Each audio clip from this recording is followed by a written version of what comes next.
ବର୍ତ୍ତମାନର ତାଜା ଖବର। ଭାରତକୁ ଐତିହାସିକ ସଫଳତା। ଓଡ଼ିଶାରେ ଘାତକ ମିସାଇଲ ପରୀକ୍ଷଣ ସଫଳ। ଭାରତକୁ ଐତିହାସିକ ସଫଳତା। ଓଡ଼ିଶାରେ ଘାତକ ମିସାଇଲ ପରୀକ୍ଷଣ ହେଲା ସଫଳ। ବାଲେଶ୍ୱର ଜିଲ୍ଲା ଚାନ୍ଦିପୁର ସ୍ଥିତ ଅବଦୁଲ କାଲାମ ଦ୍ୱୀପରୁ ଲଙ୍ଗ ରେଞ୍ଜ ହାଇପରସୋନିକ ମିସାଇଲ ପରୀକ୍ଷଣ ସଫଳ ହୋଇଛି। ଶନିବାର ବିଳମ୍ବିତ ରାତିରେ ଏହି ପରୀକ୍ଷଣ କରାଯାଇଛି। ସଫଳତା ମିଳିବା ପରେ ସୋସିଆଲ ମିଡ଼ିଆ ଏକ୍ସରେ ଟ୍ୱିଟ୍ କରି ଏହାକୁ ଭାରତ ପାଇଁ ଐତିହାସିକ କ୍ଷଣ ବୋଲି କହିଛନ୍ତି ପ୍ରତିରକ୍ଷା ମନ୍ତ୍ରୀ ରାଜନାଥ ସିଂ। ଓଡ଼ିଶାରେ ପରୀକ୍ଷଣ କରାଯାଇଥିବା ଏହି ମିସାଇଲ ଦେଶର ସବୁଠାରୁ ଘାତକ ଶ୍ରେଣୀର।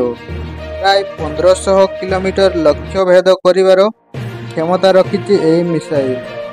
ଆକାଶରେ କେଇ ସେକେଣ୍ଡ ଓଭାନ ହୋଇ ଶତ୍ରୁଗଡ଼କୁ ଧ୍ୱଂସ କରିଦେବାର କ୍ଷମତା ରଖିଛି ଏହି ମିସାଇଲ।